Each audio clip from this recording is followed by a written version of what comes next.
Kokią rolę vanduo vaidina baltymų įsisavinime? Vanduo tai neatsiejama baltymų įsisavinimo dalis ir partneris. Be pakankamo kiekio vandens, be skysčio sulėtėja virškinimas, baltymai sunkiau skaidomi į aminorūgštis.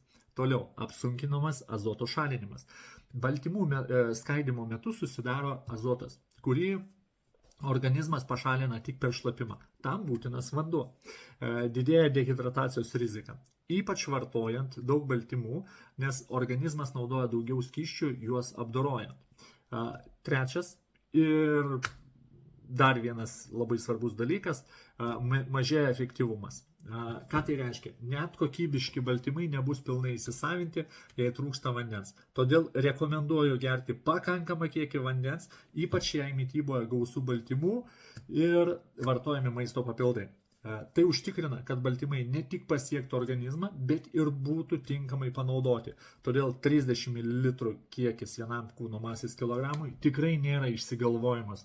Kas taip sako, tik ko gero nesidomi savo sveikata. Parašyk, pasitarsim.